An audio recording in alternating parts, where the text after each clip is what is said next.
जय मां জয়।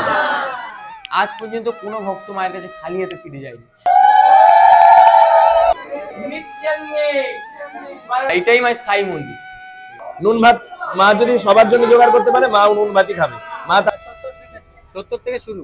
23 নম্বর ডক্টর কার্তিক বোস স্ট্রিট, কলকাতা 9।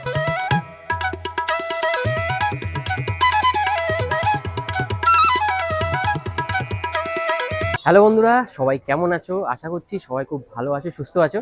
আবার একটি নতুন ট্রাভেল পর্বে তোমাদের স্বাগত জানাই। আমরা এসেছি আজকে হচ্ছে মা শ্যামসুন্দরী মন্দির, যেটা রিসেন্টলি শিয়ালদায় মুভ হয়েছে, মানে শিয়ালদার আমার স্ট্রিটে। এই দেখতে পাচ্ছ পেছনে, এই হচ্ছে মায়ের মন্দির, একদম পার্মানেন্ট মন্দির। আর এখানেই মা এখন সবসময় থাকবে, মানে আজীবনকাল জন্যই কিন্তু মায়ের এখানে মন্দিরটা প্রতিষ্ঠা হয়েছে। আমাদের বলেছিল যখন আমরা মুকুন্দপুর গেছিলাম, মানে এর আগে মায়ের মন্দির তো মুকুন্দপুর ছিল, আমরা তার একটা ভিডিও বানিয়েছিলাম এই বছরের প্রথমের দিকে। যারা দেখোনি তারা দেখতে পারো, আমি আই বাটনের লিঙ্ক দিয়ে দিলাম। তো এখন মায়ের মন্দির চলে এসছে হচ্ছে শিয়ালদাতে আজীবনকালের জন্য। তো সমস্ত কিছু তোমাদের জানিয়ে দেবো, তোমরা কিভাবে এখানে আসবে, কিভাবে পুজো দেবে, ভোগ প্রসাদ কিভাবে নেবে এবং যাবতীয় তথ্য। তো চলো, আজকে ভিডিওটা খুব ভালো হতে চলেছে। আর যারা যারা ভিডিওটা দেখা শুরু করেছো, চট করে একটা লাইক দিয়ে দাও। আর নতুন বন্ধুরা তাড়াতাড়ি চ্যানেলটিকে সাবস্ক্রাইব করতে হবে। তো চলো, এই দেখতে পাচ্ছ পেছনে প্রচুর লাইন পড়েছে, আজকে যেহেতু শনিবার। তো আমরা হচ্ছি মায়েরই ভক্ত, চলে এসেছি আমি আর এই দেখতে পাচ্ছ সৌরজিৎ, একসাথে শুরু করা যাক আজকের ভিডিও। এই দেখতে পাচ্ছ হচ্ছে আমার স্ট্রিট পোস্ট অফিস, মানে শিয়ালদা থেকে তোমাদের পায়ে হেঁটে এই আমার স্ট্রিট পোস্ট অফিস এখানে আসতে হবে। এই হচ্ছে মেন রোড, আর এই হচ্ছে আমার স্ট্রিট পোস্ট অফিস। আমার স্ট্রিট পোস্ট অফিসের গায়ে লাগানো এই রাস্তাটা দিয়ে তোমাদের গুটি কয়েক পা গেলেই সামনেই রয়েছে মায়ের মন্দির। এই সামনেই রয়েছে আমার স্ট্রিট পোস্ট অফিস, আর পোস্ট অফিস থেকে কিছু গুটি কয়েক পা হাইটে আসলেই তোমরা দেখতে পাবে এই হচ্ছে মায়ের মন্দির। এটা মায়ের মন্দির, আর নিচে দেখো প্রচুর লাইন পড়েছে ভক্তদের এখন এই জায়গাটায়। আর এইখানে কিন্তু বড় গাড়ি কিছুক্ষণের জন্য তোমরা পার্কিং করতে পারো, যেহেতু মন্দিরে তো বেশিক্ষণ থাকবে না। আর এখানে কিন্তু ছোটোখাটো বাইক এই পাশটা পার্কিং করতে পারো। আমরা ভেতরে প্রবেশ করবো, তার আগে তোমাদের বাইরের চিত্রটা একটু দেখিয়ে দিলাম।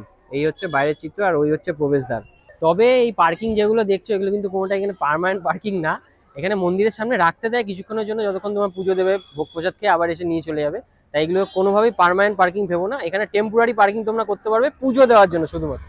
100 থেকে শুরু, 70 থেকে শুরু, তারপর পরপর আছে। এই দেখতে পাচ্ছ এগুলো কিন্তু মায়ের, যেখানে যেরকম দেখিয়েছিলাম মায়ের ওখানে কিন্তু ওইভাবে ডালা কিছু তৈরি হয় না। এইভাবেই তোমাদের চাল যেগুলো অর্পণ করা হয় মাকে, চাল, এখানে মোমবাতি রয়েছে, ফুল রয়েছে, চেলি রয়েছে, এখানে কলা রয়েছে, এগুলো তো দেওয়াই হয়, দেখতেই পাচ্ছ। এই আশেপাশে কিন্তু এই একটাই দোকান দেখলাম যেখানে কিন্তু মায়ের ডালা বিক্রি হচ্ছে। কোনো গুরুত্ব নেই। ঘড়ির কাঁটায় তখন দুপুর 12টা বেজে 45 মিনিট। আমরা মায়ের মন্দিরের গর্ভগৃহে প্রবেশ করলাম, আর প্রবেশ করেই দেখি মায়ের পুজো কিন্তু শুরু হয়ে গেছে। আর আমরা যেদিনকে গেছিলাম সেদিনকে কিন্তু বিশেষ পুজো ছিল। ঠাকুরমশাই মন্ত্রপাঠ করে পুজো কিন্তু শুরু করে দিয়েছেন। আর এই পুজোর সময়টা এত ভালো লাগে, তোমাদের অবশ্যই বলবো যারা যারা এই মন্দিরে যাবে তারা কিন্তু মায়ের পুজোটা পুরোটা দেখো।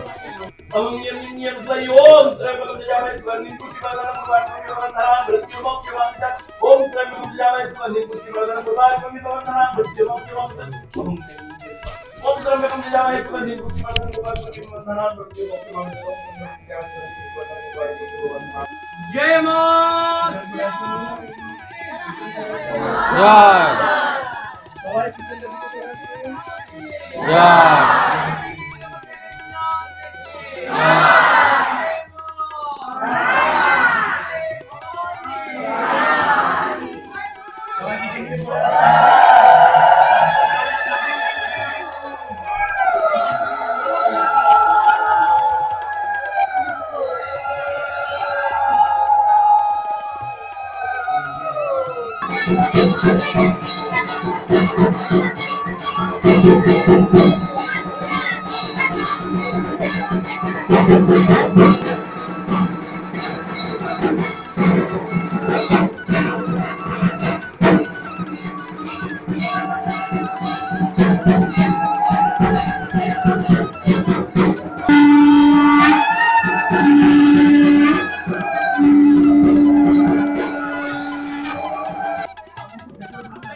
यशो देहि भाग्यं भगवती देहि मे पुत्रं देहि धनं देहि सर्वं कामं च देहि मे दुर्गतारिणी दुर्गेतं सर्वाशुभ निवारिणी धर्मार्थ मोक्षदे देवी नित्यं मे वरदा भव।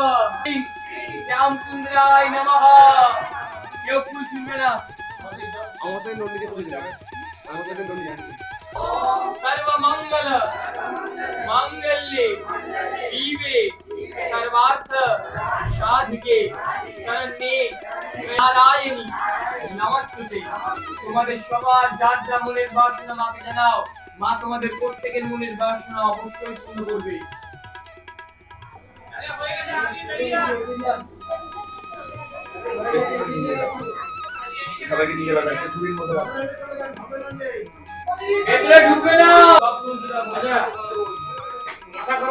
জয় মা শ্যামসুন্দরী। আপনারা জেনেই থাকবেন মাকে কলকাতার জীবন্ত কালী বলে। মা জীবন্ত এর প্রথম কারণই ভক্তরা। আজ পর্যন্ত কোনো ভক্ত মায়ের কাছে খালি হাতে ফিরে যায়। মাকে যদি কোনো ভক্ত মন প্রাণ দিয়ে বলতে পারে মা আমার এটা চাই বা মায়ের ওর দরকার, মা অবশ্যই ওর মনের আশা পূর্ণ করে। আর মাকে এখানে 5 বছরের বাচ্চা মেয়ে রূপে পুজো করা হয়।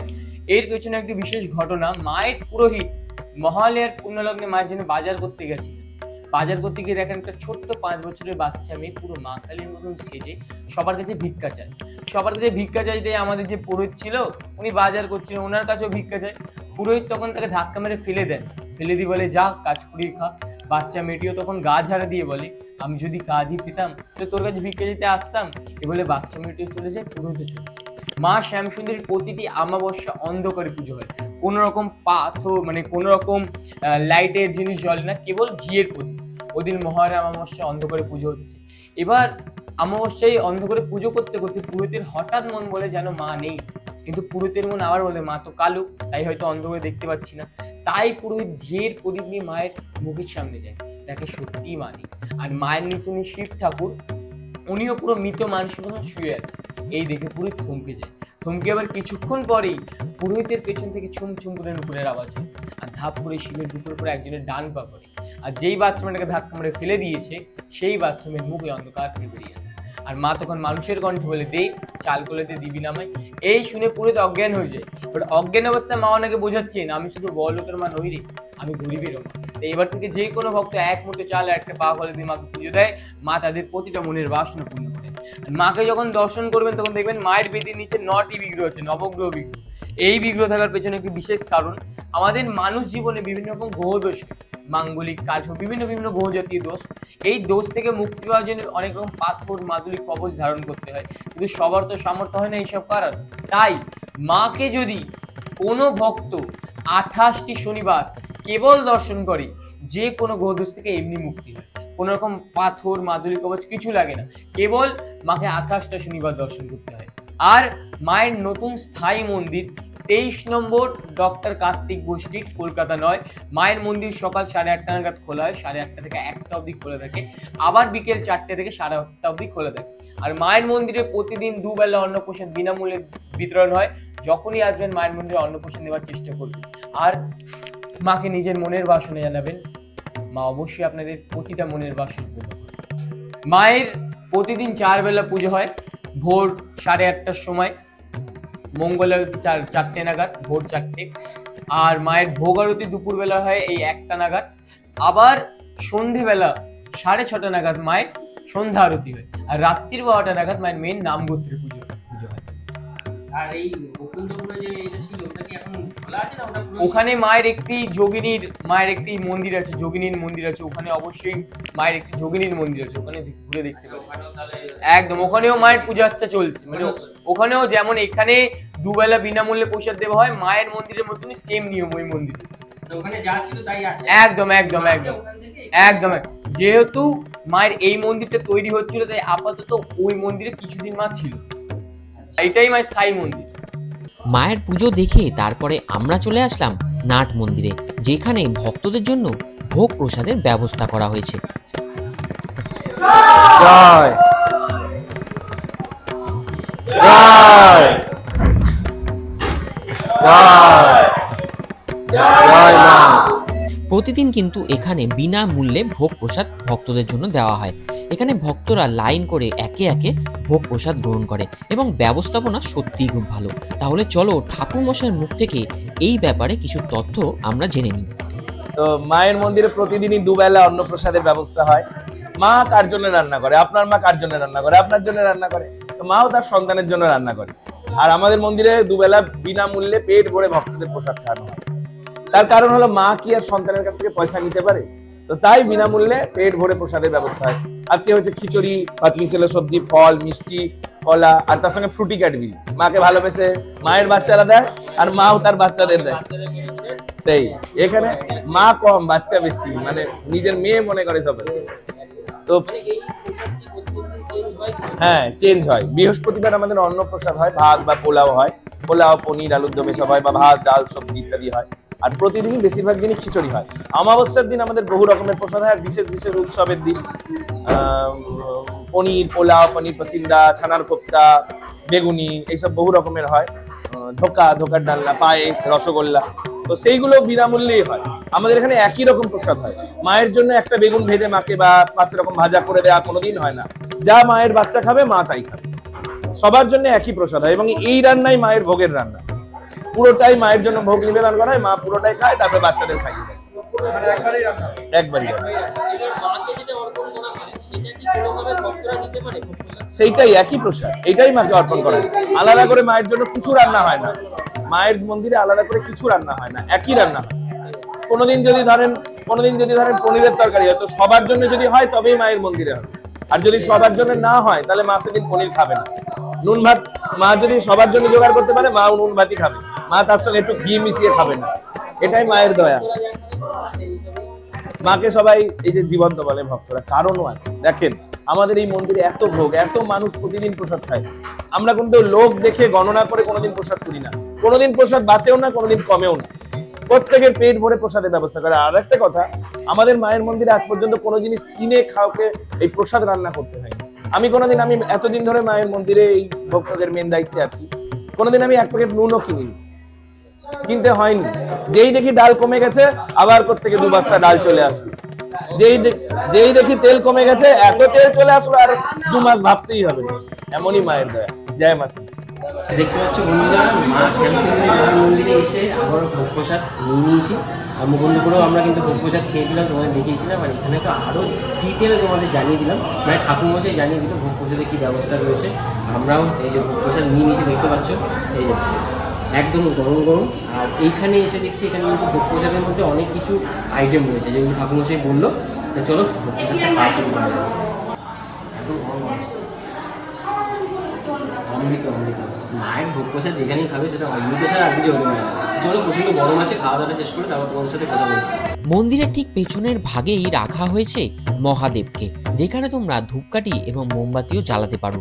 পাশেই রয়েছে বিষ্ণুদেবের নরসিংহ মূর্তি এবং তার ঠিক পাশের ঘরেই রয়েছে এই মানত করার জায়গা, যেখানে দেখো কত ভক্তরা এই চেলি বেঁধে মানত করে গেছে। তাহলে বন্ধুরা, একটা ছোট্ট ভিডিওর মাধ্যমে তোমাদের মা শ্যামসুন্দরী মন্দির, নতুন মন্দিরের শিয়ালদার কিছু তথ্য তুলে ধরলাম আজকের এই ভিডিওতে। আশা করছি ভিডিওটা তোমাদের খুব ভালো লেগেছে, কারণ ভিডিওতে আমি মানে মায়ের পুজো থেকে শুরু করে ঠাকুরমশাইয়ের সাথে কথা বলানো, মন্দিরের যাবতীয় নিয়মকানুন, তার সাথে ভোগ প্রসাদের নিয়মকানুন সমস্ত কিছু দেখিয়ে দিয়েছি অলরেডি। আর মায়ের মন্দিরে তোমরা জানি মায়ের সবাই ভক্ত আমরা, তাই ছুটে চলে আসতেই হয়। অবশ্যই তাড়াতাড়ি চলে আসো মায়ের মন্দিরে, মাকে পুজো দিয়ে যাও। তোমাদের মনস্কামনা মায়ের কাছে জানালে মা কিন্তু পূরণ করে, মা কিন্তু খুবই জাগ্রত। চলো আজকের ভিডিওটা আমি এখানেই শেষ করছি। আশা করছি ভিডিওটা তোমাদের ভালো লেগেছে। যদি ভালো লেগে থাকে লাইক, কমেন্ট, শেয়ার এবং নতুন বন্ধুরা তাড়াতাড়ি সাবস্ক্রাইব করে পাশে থেকো। দেখা হচ্ছে এরকম কোনো নতুন পর্বে তোমাদের সাথে খুব তাড়াতাড়ি। ততক্ষণের জন্য সবাই খুব ভালো থেকো, সুস্থ থেকো, টাটা।